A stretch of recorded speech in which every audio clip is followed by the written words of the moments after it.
Rapidement, Haïti 1804, premier État noir à se libérer de l'esclavage, de la colonisation. Et très rapidement, Napoléon envoie 30 000 hommes pour essayer de les détruire. L'Amérique est d'accord, l'Espagne est d'accord, la France est d'accord pour en finir avec cet État félon qui ose relever la tête. On parle des Noirs.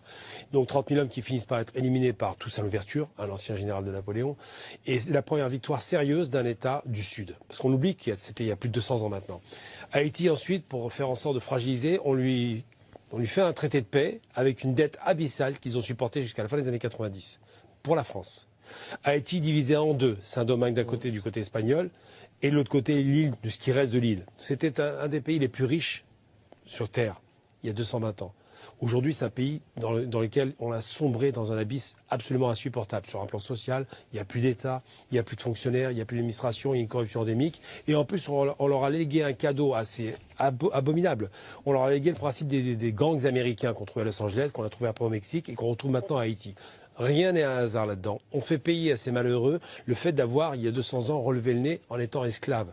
Et là, lorsque le manifestant dit « nous sommes les esclaves », il revient sur cette profondeur historique. Alors lorsque l'ONU va nous servir, à l'époque, il y avait tout un tas de présidents qui étaient présents, nous servir qui vont apporter la paix, j'ai envie de dire simplement presque, c'est presque une réalité aujourd'hui, c'est que les tontons macoutes sont presque regrettés à Haïti. Cette dictature à l'époque des Duvalier, on se dit finalement valait mieux Duvalier que ce qu'on a aujourd'hui.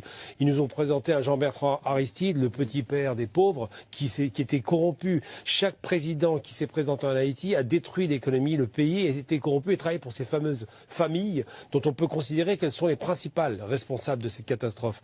Les Haïtiens ne sont pas dans cette situation parce qu'ils l'ont voulu, ils le sont parce que ça a été organisé et planifié. Donc maintenant quand Gutiérrez dit on va envoyer des gens, des casques bleus quasiment en Haïti, il se moque des Haïtiens parce qu'il sait très bien que le mal vient d'abord et avant toute chose des États-Unis. Leur proximité géographique avec les États-Unis, l'assassinat de l'ancien président qui se rapprochait de la Russie, il faut le rappeler, de la Chine, c'est un des moteurs de l'assassinat avec un groupe dont on n'a pas réussi à trouver l'origine. Il l'avait dit juste avant que... Tout à fait. Et on l'assassine après. Avec un commando. 2 jours après. Commando militaire. C'est pas les Haïtiens qui l'ont tué. Tout cela a concouru à la destruction des pays. Aujourd'hui, on fait payer à ces malheureux qui en plus ont eu un tremblement de terre en 2010 qui était ravageur, où on voit bien que l'administration s'est effondrée physiquement, les bâtiments publics étaient effondrés. Tout cela, on le fait payer à un pays qui a eu l'outrecuidance de relever le nez il y a 250 ans, tout simplement.